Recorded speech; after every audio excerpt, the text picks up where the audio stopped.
गुफा के पास हुए हादसे के बाद राहत और बचाव का काम युद्धस्तर पर जारी। सेना, एनडीआरएफ, एसडीआरएफ और पुलिस की कई टीमें राहत कार्यों में जुटी।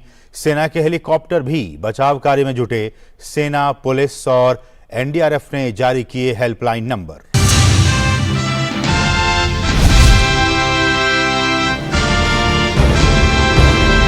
जापान के पूर्व प्रधानमंत्री शिंजो आबे के सम्मान में भारत में आज एक दिवसीय राष्ट्रीय शोक।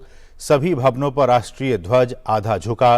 किसी भी राजकीय कार्यक्रम का नहीं होगा आयोजन।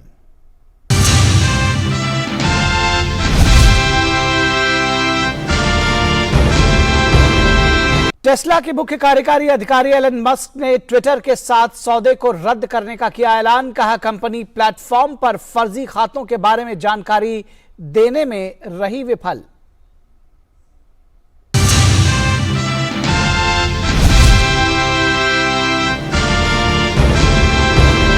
भारतीय मूल के ऋषि सुनक ने ब्रिटेन के प्रधानमंत्री पद के लिए दावेदारी पेश की। हालांकि सुनक के अलावा भारतीय मूल के कई अन्य राजनेता भी प्रधानमंत्री बनने की दौड़ में शामिल।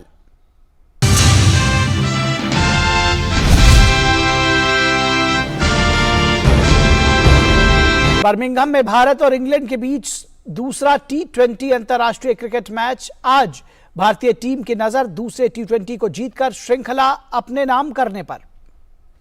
अस्सलाम वालेकुम, अस्सलाम, ईद का है यारो ये प्यार।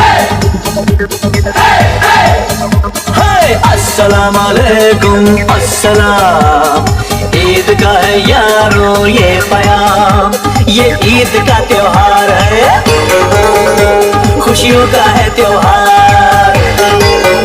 ये ईद का त्योहार है, खुशियों का है त्योहार। ना तेरा है ना मेरा है ये।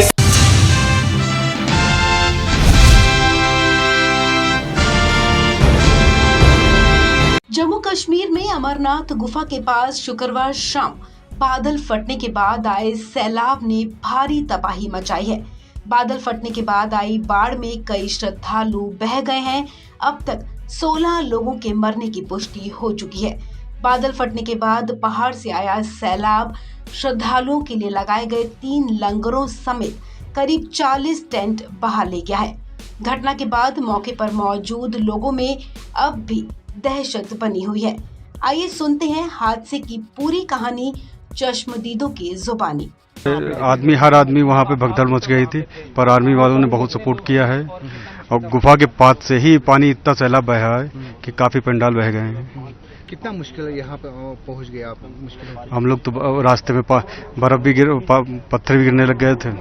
फिर मिलिट्री वालों ने रोक भी दिया था हम लोग। तब पानी बंद हुआ तो हम लोग निकाला है वहाँ से। एकदम मतलब आपको लगा कि मतलब आपने कैजुअलिटी भी शायद देखी होगी, इंजर्ड भी देखा, कैसा माहौल था? अरे माहौल बहुत दर्दनाक था। एक लोग हमारे साथ में थे, उनके सभी कुछ आदमी मिल ही नहीं रहे थे। उनके बैग एक सब बह गए थे, वो बेचारे नंगे पैर भागे हुए हैं। कितने जने आप थे? हम लोग 11 लोग थे सर। 11 ही बेस कैंप पे बराबर आ गए वापस कि कुछ वहीं पे? नहीं, 11 लोग हम लोग आ गए। निकल आए बाद 5 मिनट 6 मिनट का ही अंतर है केवल, माती से ज्यादा नहीं। खौफ दहशत का माहौल? अरे वहाँ का माहौल बहुत खराब माहौल है। कुछ हमने सुना कि लंगर भी जो थे वो भी जी लंगर बह गए। कुछ यात्रियों को कुछ पता ही नहीं कहाँ है। कुछ यात्री बॉडियां मिली हैं। वहाँ का दर्दनाक हादसा था, बहुत गलत हुआ। तो लोग कितने थे वहाँ पे? यात्रा कितने थे वहाँ? यात्रा पर्याप्त बहुत आदमी था, कम से कम हमारे ख्याल से 15-20 हजार आदमी से कम नहीं होगा। उधर थे उस टाइम? हाँ, आराम से, क्योंकि हम लोग आ रहे थे तो पहलगांव वाली रास्ते से भी काफी भीड़ चल रही थी और ये बालटाल से भी रास्ता ये वाली बहुत काफी भीड़ थी, थोड़ी बहुत ही भीड़ थी।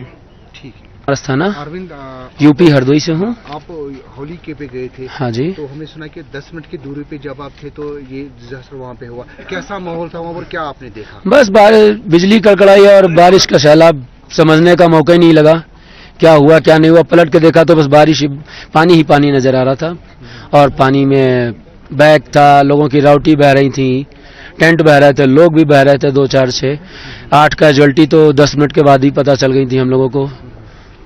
कितने जने आप गए थे यात्रा? हम लोग 9 लोग यात्रा पे थे और सभी लोग हम लोग सुरक्षित हैं भोले की कृपा से।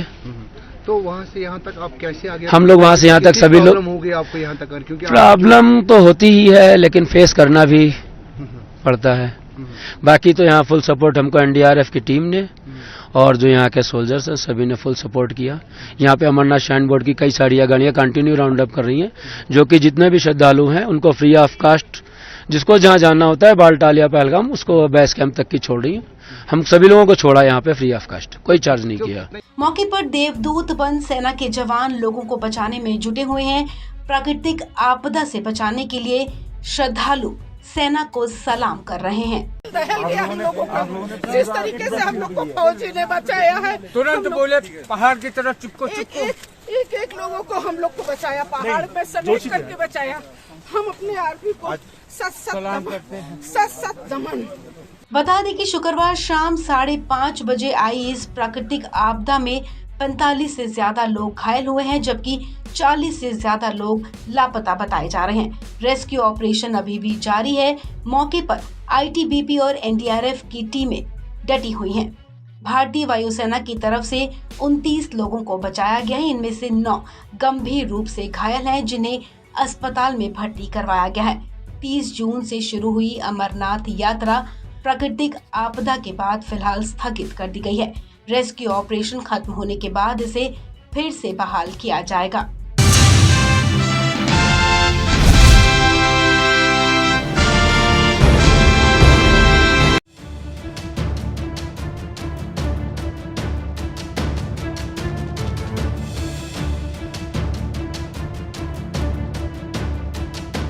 नुपुर शर्मा के खिलाफ लगातार धमकी देने के मामले सामने आ रहे हैं। हालांकि पुलिस लगातार ऐसे लोगों को गिरफ्तार करके जेल भेज रही है, लेकिन मामले कम होने का नाम नहीं ले रहे हैं। ताजा मामला हरियाणा के नूह से आया है, जहां पुलिस ने एक व्यक्ति को गिरफ्तार करके जेल भेजा है, जिसने टीवी बहस के दौरान पैगंबर मोहम्मद पर कथित तौर पर विवादित टिप्पणी करने वाली बीजेपी की निलंबित प्रवक्ता नुपुर शर्मा की जीभ काटने वाले को 2 करोड़ रुपए का इनाम देने की घोषणा की थी। नूह पुलिस ने बताया कि इनाम की घोषणा करने वाला वीडियो सोशल मीडिया पर वायरल होने के बाद कार्रवाई की गई है। पुलिस ने गुरुवार को सलाह हेड़ी निवासी आरोपी इरशाद प्रधान के खिलाफ मामला दर्ज किया था। नूह के वरिष्ठ पुलिस अधीक्षक वरुण सिंगला ने बताया कि आरोपी को गिरफ्तार कर लिया गया है और उससे पूछताछ की जा रही है, जिसे शनिवार को अदालत में पेश किया जाएगा। वीडियो में साफ दिखाई दे रहा था कि प्रधान कथित तौर पर शर्मा की जीभ काटने पर पूरे मेवात की ओर से एक यूट्यूबर को 2 करोड़ रुपए देने की पेशकश कर रहा है। वीडियो में व्यक्ति कहता सुनाई दे रहा है कि उसकी जीभ लाओ और 2 करोड़ रुपए ले जाओ, ऐसा करो और अभी रुपए ले जाओ। इस वीडियो को सोशल मीडिया पर बड़े पैमाने पर साझा किया गया, जिससे पूरे इलाके में तनाव फैल गया। इसके बाद पुलिस ने प्रधान और अन्य लोगों के खिलाफ नूह के नगर थाने में मामला दर्ज किया। पुलिस के एक अधिकारी ने बताया कि मुख्य आरोपी ने बाद में अपने फेसबुक पेज पर भी इस वीडियो को अपलोड किया था। जीभ काटने का मामला सामने आने के बाद हरियाणा के गृह मंत्री अनिल विज ने कहा था कि जो देश की शांति बिगाड़ना चाहते हैं उनको देश कभी बर्दाश्त नहीं करेगा। मंत्री अनिल विज ने इस मामले में पुलिस को सख्त कार्रवाई करने के आदेश दिए थे। पुलिस अधीक्षक वरुण सिंगला ने बताया कि पुलिस ने आरोपी की पहचान कर ली थी और उसके बाद भारतीय दंड संहिता के संबंधित धाराओं में मामला दर्ज किया गया था। अब कानून के मुताबिक उस पर कार्रवाई की जा रही है। इसके साथ ही सिंगला ने पुलिस के सोशल मीडिया सेल को यह कह दिया है कि भड़काऊ सामग्री जिले में ज्यादा प्रसारित न हो।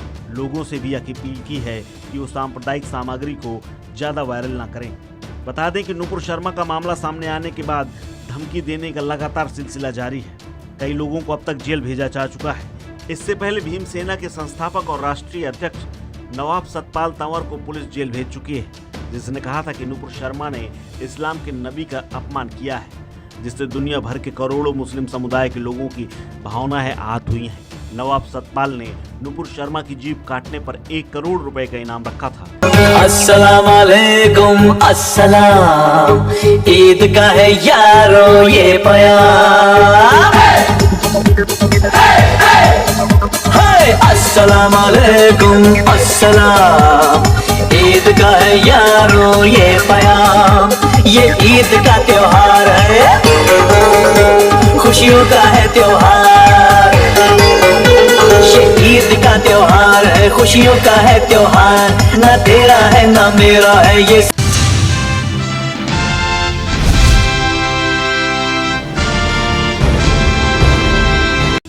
महाराष्ट्र में सरकार गंवाने वाले पूर्व मुख्यमंत्री उद्धव ठाकरे ने शिवसेना के बागी विधायकों से बड़ी बात कही है।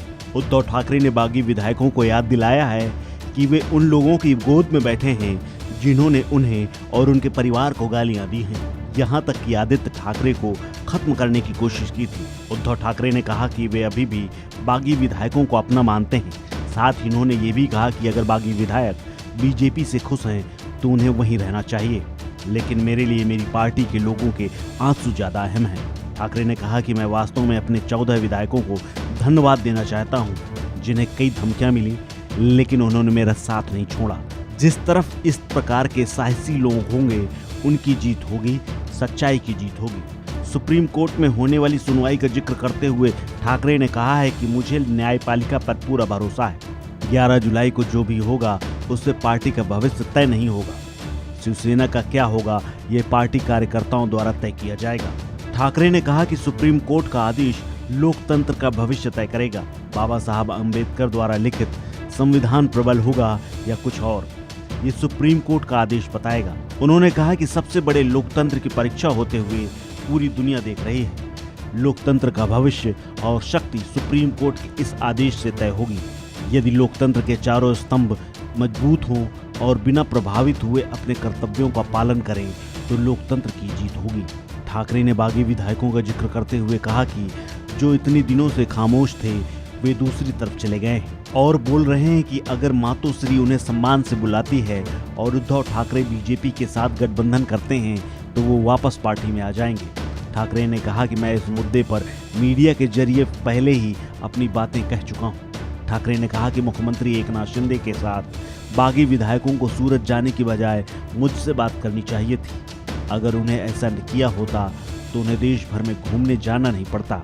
ठाकरे ने आगे कहा कि बागी विधायक कहते हैं कि वो मातोश्री से प्यार करते हैं, वे उद्धव ठाकरे से प्यार करते हैं, वे आदित्य ठाकरे से प्यार करते हैं और इसके लिए मैं उन्हें धन्यवाद देना चाहता हूँ। दूसरी तरफ जाने के बाद भी आप हमें इतना प्यार करते हैं, मैं इसके लिए आभारी हूँ। ठाकरे ने बीजेपी पर निशाना साधते हुए कहा कि 2.5 साल पहले वही लोग और वही पार्टी जो मुझे और मेरे परिवार को गाली दे रहे थे, उस समय इन लोगों यानी बागी विधायकों में से किसी के पास भी उनके खिलाफ आवाज उठाने की हिम्मत नहीं थी। उस समय एक भी व्यक्ति ने उनके खिलाफ कुछ नहीं कहा। 2019 को याद करते हुए ठाकरे ने कहा, जो लोग हमें गाली दे रहे थे तुम जाकर उनकी गोद में बैठ गए हो, तुम उनसे मिल रहे हो, उन्हें गले लगा रहे हो। जिन लोगों ने ठाकरे परिवार का अपमान किया है, हमारे लिए नीच शब्द का इस्तेमाल किया, जिन लोगों ने मेरे बेटे को खत्म करने की कोशिश की और आपने ऐसे लोगों के साथ बैठने का फैसला किया है। इस खबर में फिलहाल इतना ही। अस्सलाम वालेकुम अस्सलाम, ईद का है यारो ये प्यार। अस्सलाम वालेकुम अस्सलाम, ईद का है यारो ये प्यार। ये ईद का त्योहार है, खुशियों का है त्योहार। ये ईद का त्योहार है, खुशियों का है त्योहार। ना तेरा है ना मेरा है ये